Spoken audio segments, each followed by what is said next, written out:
Welcome to Some Joyful Noises, a music podcast with no rhyme, rhythm, or reason. This show is a proud member of the Anazao podcast network. The reason we do this show is for community, not because any of us are music experts, but rather because we believe that music helps shape community, and that's something that's really important to all of us at the Anazao podcast network. I'm Joshua Knoll. I am the producer of this show. I say producer and not host because this show has no host. It has no schedule.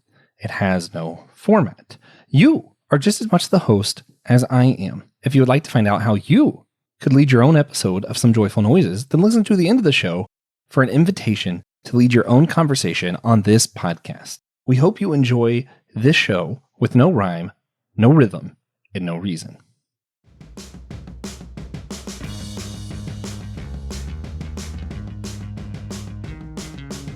What's up, everybody? Welcome back to Some Joyful Noise. I am one of today's hosts for this festive episode of the show. My name is Joe. I am back. Apparently, I am going to become the holiday guy around here. Last time you all saw me was for Halloween music, and so never say never. Apparently, I'm here to talk about Christmas music, which this should get interesting. And I am joined by the man himself, Evan. Welcome. Well, thank you very much, Joe. Good to be here. Merry Christmas. Jingle all the way. Keep the change, you filthy animal. All that good stuff. You forgot Happy Festivus for the rest of us, for all those who for all, yes. So yeah, we're here to talk about Christmas music, right? And the long and the short of it is, for everybody who doesn't want to hang out for the next however long we're going to be recording, Christmas music sucks. Have a good day. No, I'm playing. I'm not though. I have a weird relationship with holiday music myself. Sure. I don't necessarily dig Christmas carols personally, but it just so happens that one of my favorite genres of music is very synonymous with Christmas time because of Trans-Siberian Orchestra. Gotcha. I love orchestral metal, orchestral rock, like that whole scene of blending power chords and big bombastic sounds with classical music. To me is absolute perfection. And when you think about that, for better and for worse, because there is a whole world out there outside of the Christmas time, one of the most famous examples of it is during the Christmas season. So from my end, I hope you all are ready for a good solid episode of me singing the praises of TSO as my go-to. So Evan, where are you at on the whole Christmas music thing?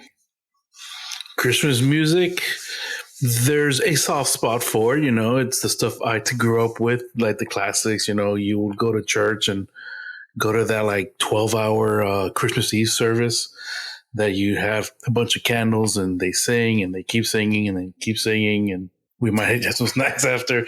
But and then there's like a Christmas shoes on that spectrum too, where it's like that overblown kind of too much emotional kind of stuff. Yeah. And I really do appreciate the Trans-Siberian Orchestra stuff, because I have a funny story about that one, because I was doing a project from my TV production class. I was a junior in high school. Yeah. And I was looking for some music because I wanted some Christmas music. And my dad goes, "Hey, try this track." And then he gives me the CD. Then I rip it to the computer, blah, blah, blah.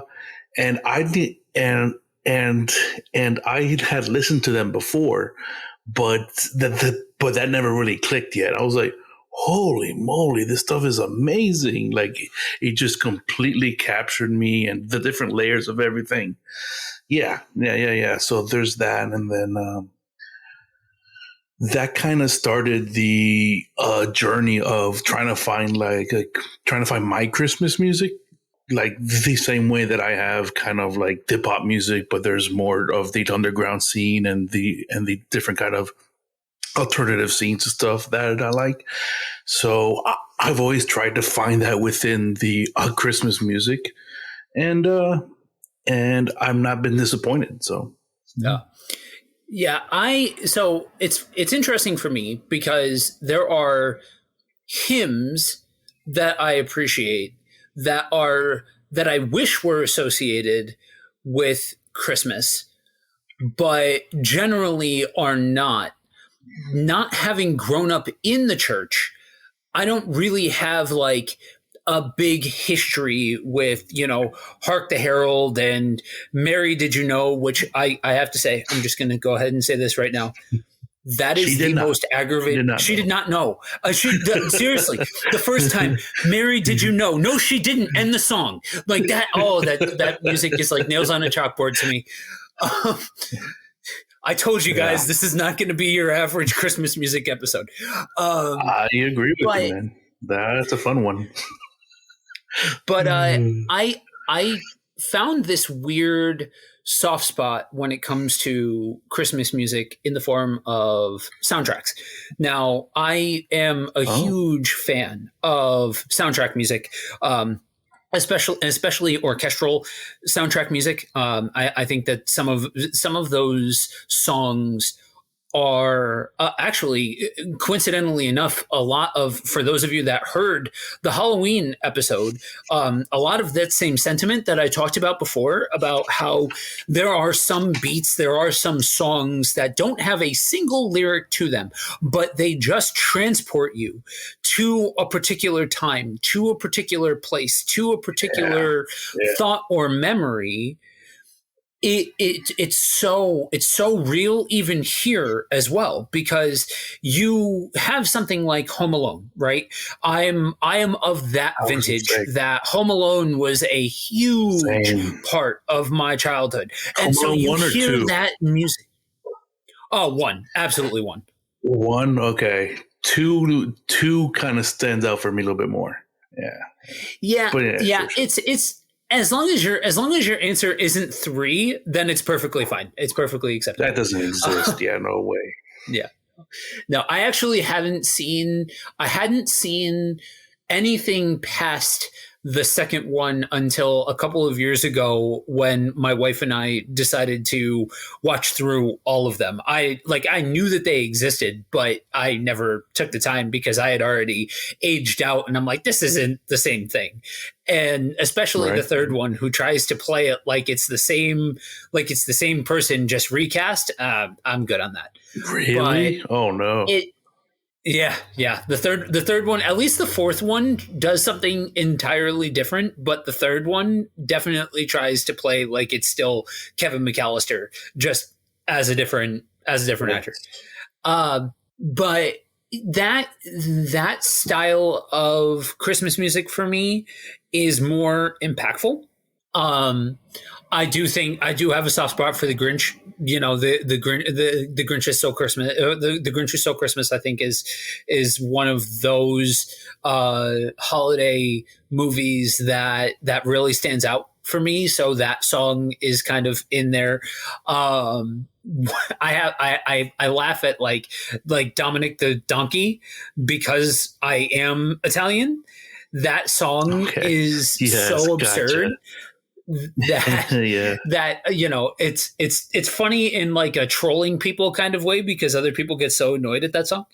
But there's this whole world that exists on YouTube of folks that have made like remixes or have done their own versions of like metal infused songs like Carol of the Bells and Hark the Herald and, God Rest Ye Merry Gentlemen, and these songs that, they give a new life and a new spin to that, just by, turning up the intensity of this music.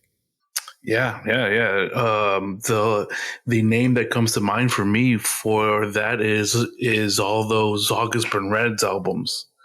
August Burns Red. They have a whole bunch of Christmas stuff, and that stuff is just perfect. Yeah. That's going back to Home Alone. I just know that part in part two where he's at the church, I think, or part one. I forgot now, where he's walking out of the church and the music just kicks in. I'm like, oh, this is Christmas now. Like Christmas is starting now. Yeah. Sleeper classic for me is the soundtrack to Die Hard. The soundtrack to Die Hard is so good and so quintessential Christmas, because I will not be taking any questions at this time, but Die Hard is not just a Christmas movie, it is the Christmas movie. There you go. I think that Buddy the Elf might have a word with you, though. Okay. So top five worst Christmas movies of all time. Elf, no Elf way. in Spanish, Elf. That's awesome. Yes. You know what I mean? Like it's so that's fun.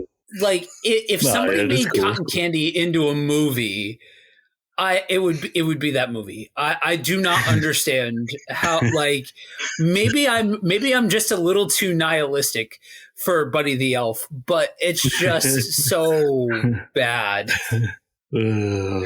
But yeah, so I mean, I do think that there's something powerful though for anybody who does dig this. Like, yes, my whole shtick in this is ribbing people about like standard Christmas traditions and all of that sort of jazz. But I do think that there is power for anybody who connects with this season.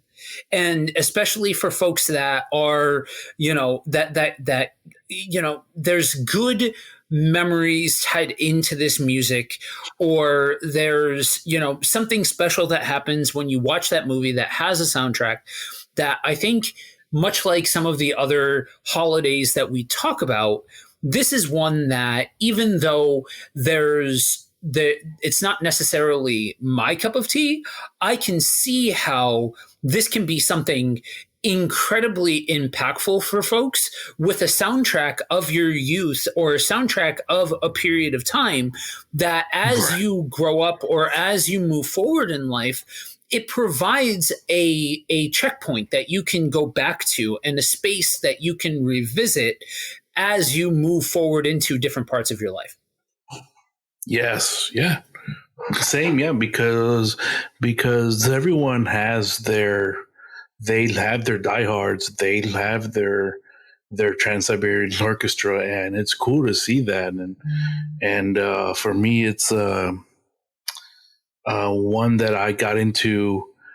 I always wanted to get into it because I knew it existed.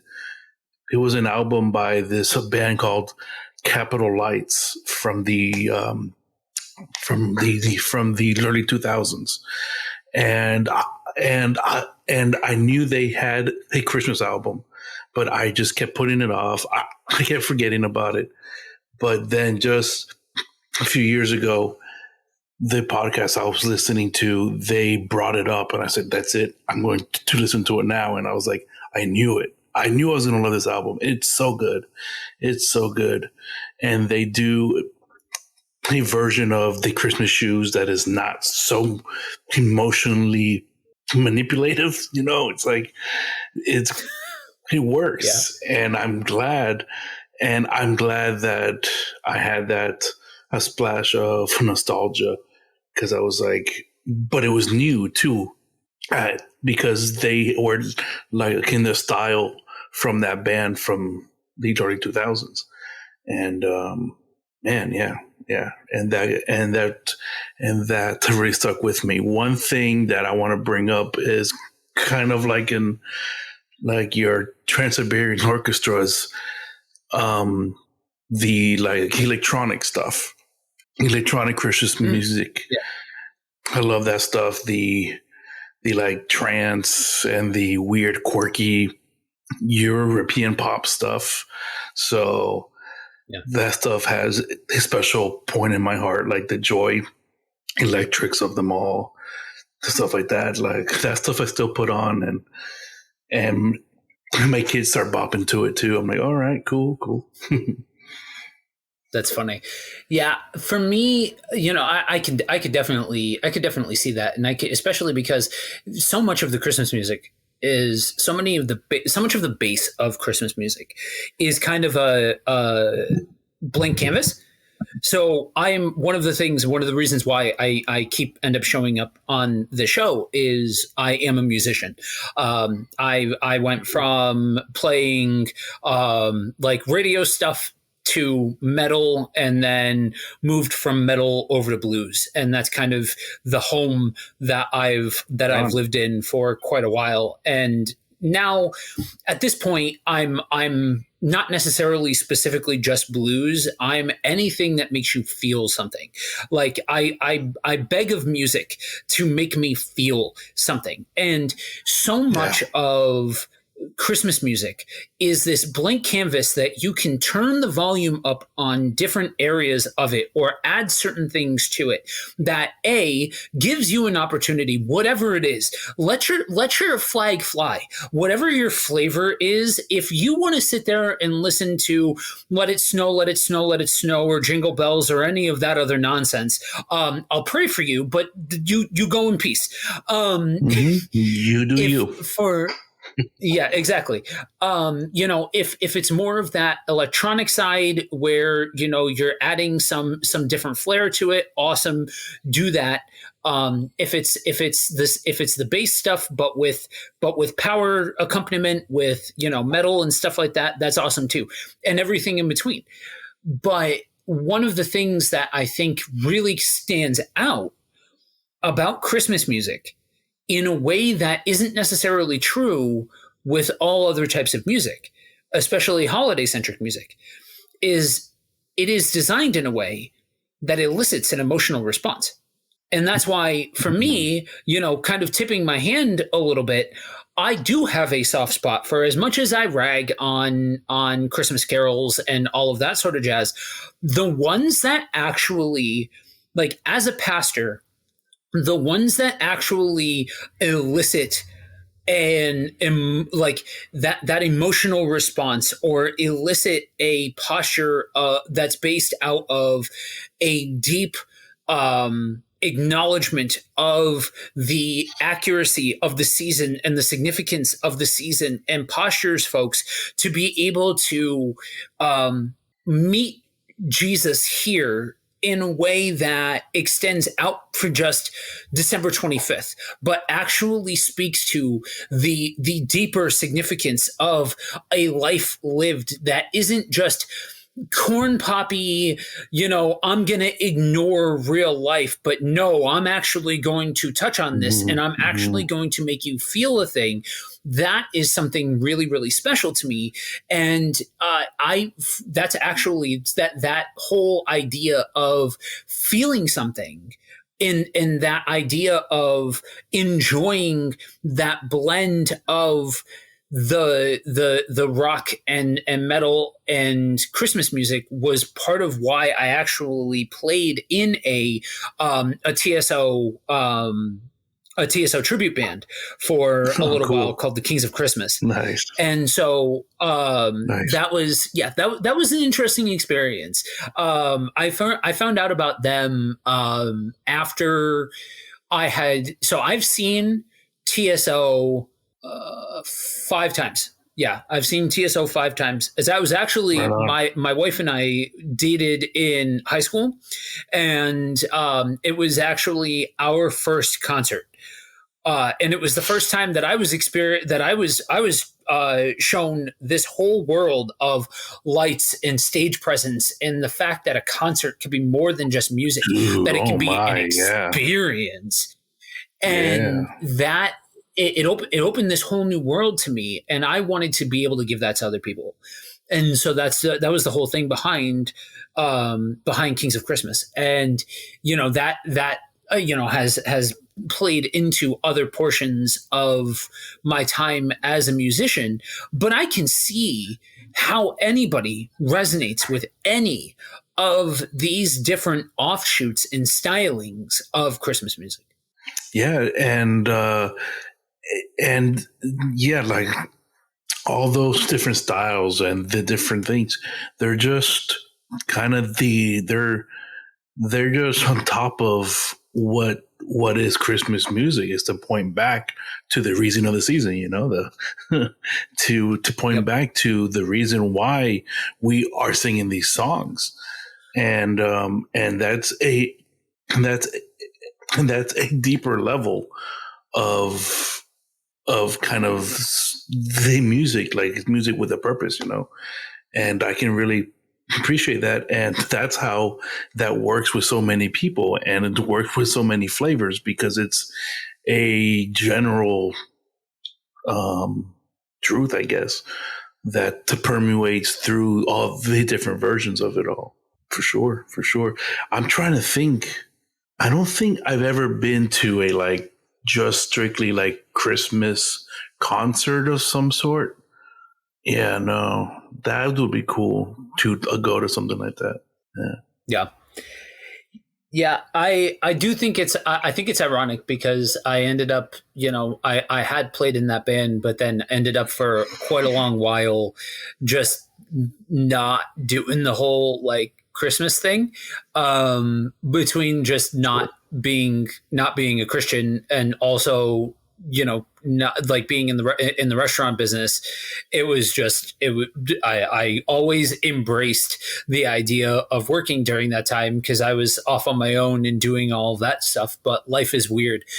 But I do think that it's, to get weird for a second, I think there is something to what you're saying, that when you have absolute truth, when you have foundational reality, the conveying that reality has a very real impact on the world around us. You know what I mean? Sure. Like, there's a lot of things about Christianity that get co-opted and said are absolute truth that absolutely are not truth. But the foundational reality that you, with the foundational realities that you are loved, that you are cherished, that you are valued. Just, I don't know who needs to hear that, but if you draw breath, if you are alive right this very second, you are loved, you are cherished, you are valued, because you bear the image of the Creator.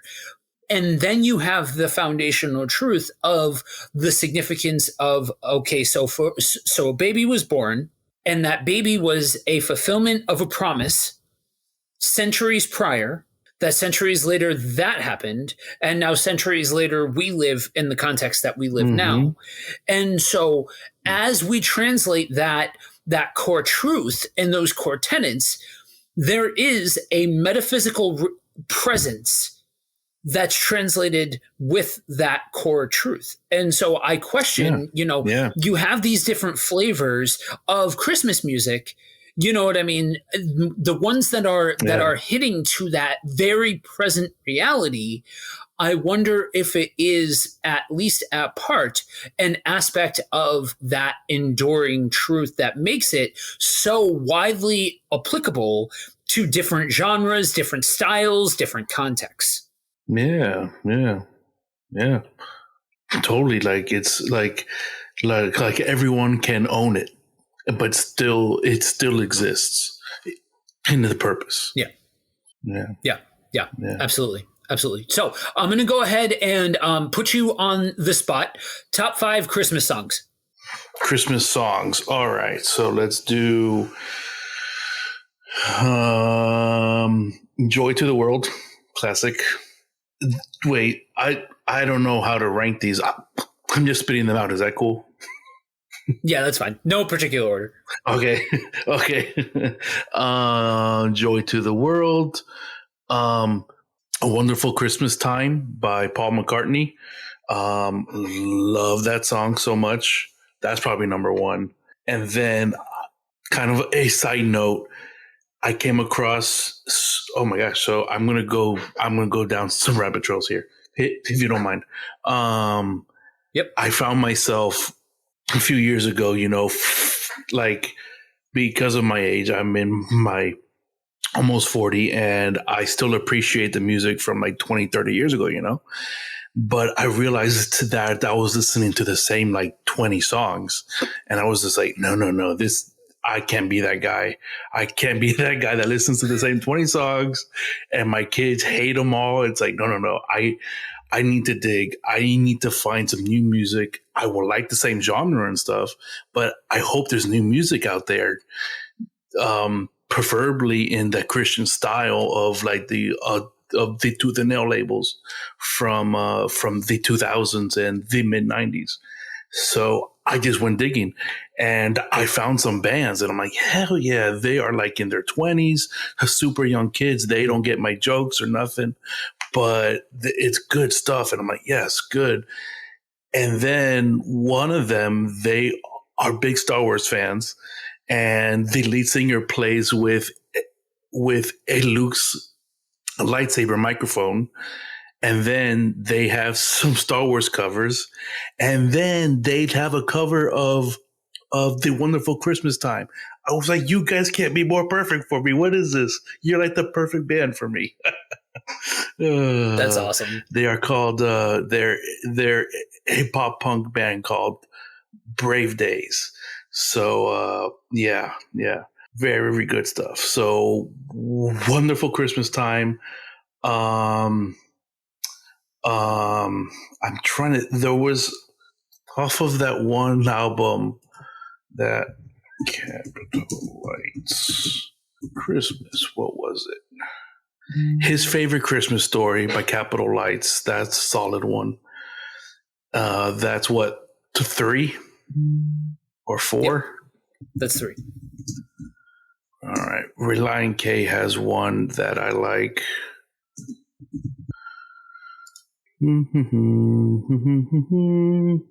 Oh yeah, the 12 Days of Christmas. Their version of 12 Days of Christmas. It makes me want to like punch a tree, but in a fun way. It's like, yeah. I want to punch a Christmas tree, but in all the best way. Let's see, one more. I don't know. As much as I give it crap and it's so cheesy, it's that Christmas Shoes song, man. Like there's a reason, like what we were saying, there's a reason why people make so many different versions of it, and why, because it's about special point in a child's life, So probably that, yeah. Right. Yeah, I'm not gonna lie. I didn't have Wonderful Christmas Time on my bingo card. I did not think that you were gonna say that. Nice. That one threw me. I love that song. The best part is I know exactly what song you're talking about. That was on the radio a lot as a kid growing up. I'm of the same vintage as you are, so I'm right on. I remember that music from 20, 30 years ago. All right, so I got to go with Joy to the World, and there's not the standard version.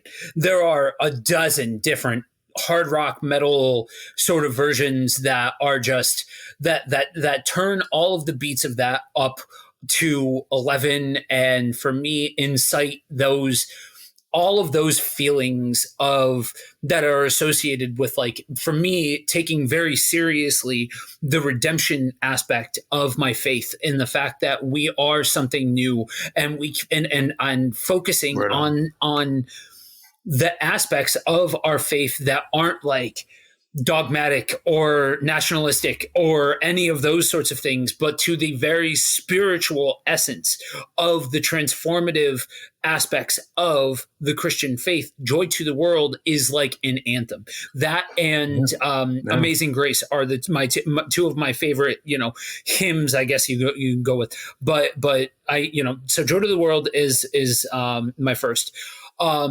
Christmas Eve Sarajevo from TSO. It's so if you guys, if you all listening have no idea what I just said, and you've heard one single TSO song, you've heard Christmas Eve Sarajevo. It's the one that plays on the radio and all of that. There's, I think they have a whole lot of stuff that maybe is better than that one, but it sits on that Mount Rushmore of Christmas music for me because it was the introduction for me. I remember hearing that on the radio for the first time. I think that was like, for me too. Yeah. Yo. Yeah. I'm like, yo, what is this? Like, this is not your mother's Christian or not your mother's Christmas music, man.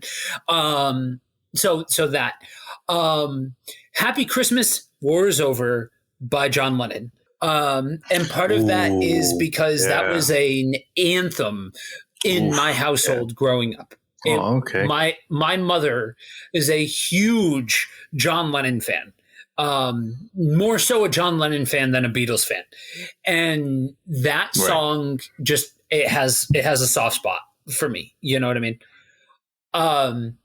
God Rest You Merry Gentlemen is one that TSO did that I think is awesome. You know, I think that they do a version that integrates a couple of different hymns and orchestral pieces through it, that it isn't like a standard beat for beat rendition of God Rest You Merry Gentlemen, but it is still very, very good. And then my last one is a newer song came out last year. An artist that I like a whole lot, named Lyric Noel. That she's on YouTube. She does metal covers. She does. She has some. She has some original stuff, but like she got really big with her rendition of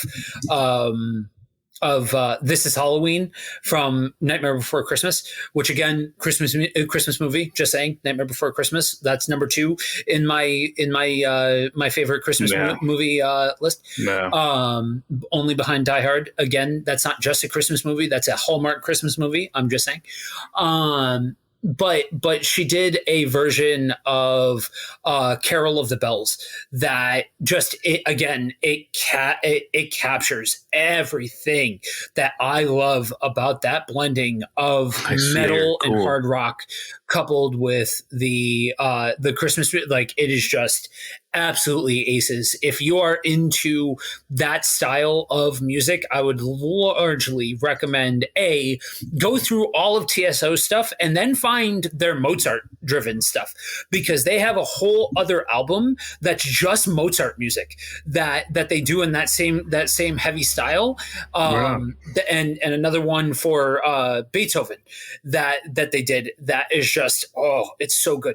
But Lyric Noel's version of that and that YouTube's algorithm let it take you down the rabbit hole. I love because doing you that, will find you will find a whole lot of music out there from independent artists that are just folks that have either just done riffs on their own versions of it, or have utilized computer programs to create these different riffs on these different Christmas classics that are just, they're so creative and they're so impactful that if that's something that you dig and you're looking for a different flavor of Christmas music, I would definitely suggest going down that rabbit hole for sure. While you were talking, it just clicked on me that the Trans-Siberian Orchestra did a song with Lindsey Sterling. Do you know her? Yeah, I know who she is. Her? I didn't know that they did a song together. Apparently so, yes. Carol of the Bells. They did one in 2019. Yeah. She was cool because she would bring in like the classical stuff, but like the whole like a nerdy side of it too, like the whole geek side of it. Yeah. I am a huge fan of a lot of her stuff. So yeah, I mean that's about the size of it. You know, I think it's a time that absolutely has a soundtrack, and I just take it from somebody that isn't necessarily at base level like a Christmas guy. I'm more of an Advent guy, not to split hairs or be overly religious, but I'm more of an Advent guy than a December 25th sort of guy. But there is power in exploring the realities that this is a time that you can pretty much find your personal flavor and spin on Christmas music if that's something that you are into. What about the acapella stuff like pentatonics? What do you think about that? Yay or nay? I like their music. I haven't necessarily found any of their Christmas stuff particularly intriguing, because for me it hits a little bit too much like the radio version of it, and that's not like that radio aspect of it is. So when I was 19. Yeah, when I was 19, I worked in a C-store, a convenience store, and it's one of the bigger ones where I'm at, and they had a radio that was like many of those stores have a private broadcast radio that you can pick from a handful of stations, but a lot of them co-opt it during the holidays and only play holiday music. And I had the displeasure of working at a C-store during the holidays when that nonsense was playing on the radio on repeat, the same 10 songs. It is mind melting. And so for me, anything that kind of resembles that, not to be too hipster-ish about it, but I just, I'm not necessarily into the pop side of that. So, but outside of that, I would say they're I would say that I dig their stuff outside of that, though. You know what I mean? Like, as a musician, I can appreciate what they do, because a cappella work is like voodoo magic to me. I will never understand how folks can do that kind of expressive stuff with their voices. But yeah, how about you? Yes, I like them for a time, but I tried to listen to them now, and I kind of got that PTSD kind of feeling too, like, oh nope, don't like this anymore. Yeah, but there was a phase where that's what I like I was all about it. Yeah. So so for all of you listening, what I want you to do is, if you didn't already know this, there is a Facebook group to go alongside the show. That the whole idea here is, as I'm sure you've known by listening to the episodes, this is a show that has no host, and so maybe Evan and I will be back at another time, maybe not, and we'll leave the light on for the next folks that take up the mantle and host the next episode. But there is a Facebook group for you to join to just talk about all things music. It's not just specifically Christian music. I understand this is part of the Anazao Ministries podcast network, and so there is a Christian flavor to these things. And we've been talking about Christmas music, and so that has a Christian flavor to it. But it's not just for Christian music fans. It's for music fans of all walks of life. So if you haven't already, jump on over to Facebook and go ahead and join the group. If you look it up, Some Joyful Noise, you'll be able to find the Facebook group there.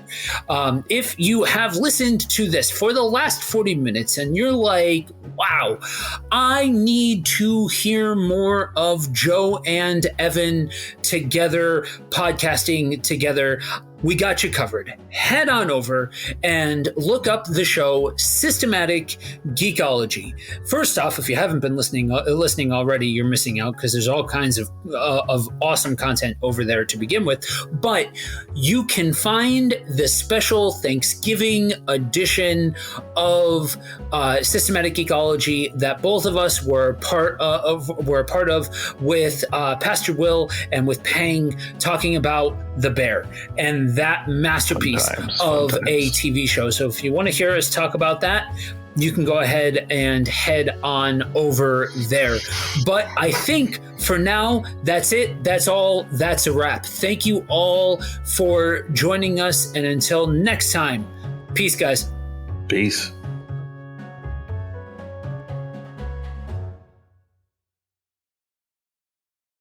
We hope you enjoyed this episode of Some Joyful Noises, a proud member of the Anazao Podcast Network. You can listen to other Anazao podcasts with the link that's down below in this show's description. If you have ideas for this show or would like to lead one of these episodes, then you can email us at anazaoministriespodcast@gmail.com and pitch an idea to us, and we'll talk about it and see whether or not we can make it work for you to lead your own episode. We hope to hear from you soon, and that you'll help us keep it noisy.